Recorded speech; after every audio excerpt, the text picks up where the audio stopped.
विष्णु जी को लक्ष्मी जी से भी अधिक प्रिय क्यों थी तुलसी माता? तुलसी माता व्रत कथा। पौराणिक मान्यताओं के अनुसार वृंदा नाम की एक लड़की थी जिसका जन्म राक्षस कुल में हुआ था। यह लड़की भगवान विष्णु की बहुत बड़ी भक्त थी और बहुत नियम से पूजा पाठ करती थी। जब वह बड़ी हुई तो उसका विवाह राक्षस कुल के दानवराज जलंधर से हुआ था। राक्षस जलंधर भगवान शिव के तेज के कारण समुद्र से उत्पन्न हुआ था। जलंधर बहुत ही शक्तिशाली और अहंकारी था और वृंदा बहुत ही पतिव्रता स्त्री थी, सदा अपने पति की सेवा करती थी। वृंदा के पतिव्रत होने के कारण कोई भी जलंधर को युद्ध में हरा नहीं सकता था। एक बार देवताओं और दानों में युद्ध हुआ, तब वृंदा पूजा पर बैठकर अपने पति की जीत के लिए अनुष्ठान करने लगी। वृंदा ने यह प्रण रखा था कि जब मेरा पति युद्ध जीतकर घर लौट आएंगे तब मैं अपना संकल्प तोड़ूंगी।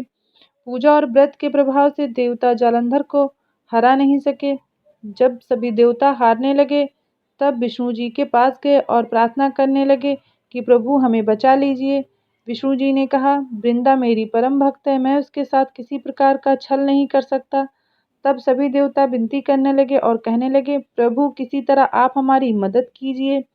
तब भगवान विष्णु जलंधर का रूप बनाकर वृंदा के पास पहुंच गए और वृंदा ने जैसे ही अपने पति को देखा तुरंत ही पूजा छोड़कर उठ गई और जैसे ही वृंदा का संकल्प टूट गया तब जलंधर की शक्तियां कम होने लगी और वैसे ही देवताओं ने युद्ध में जलंधर को मार दिया।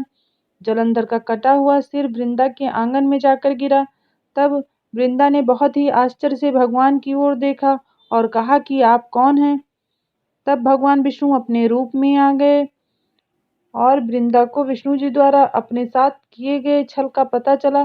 तो वृंदा ने कहा, तुमने हमारा अस्तित्व और इस पतिव्रत धर्म को नष्ट किया है और क्रोधित होकर विष्णु जी को श्राप दे दिया।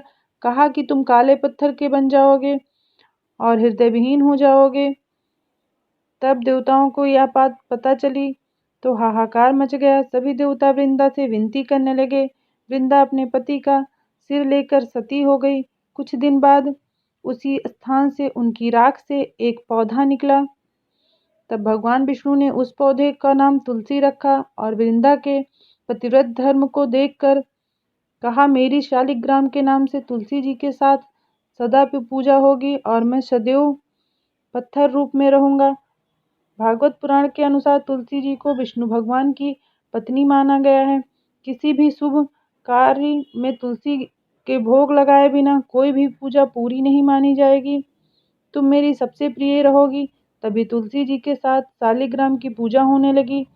जो मनुष्य मेरे शालिग्राम रूप के साथ तुलसी जी के साथ मेरा विवाह करेगा वह लोक परलोक में भी यश को प्राप्त होगा।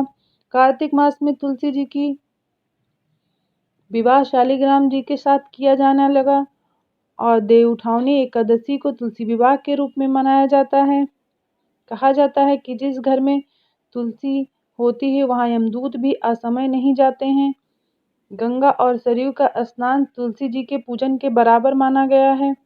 मृत्यु के समय मुख में तुलसी पत्र और गंगा जल मुख में रखने से मनुष्य पापों से मुक्त होकर वैकुंठ धाम को प्राप्त होता है।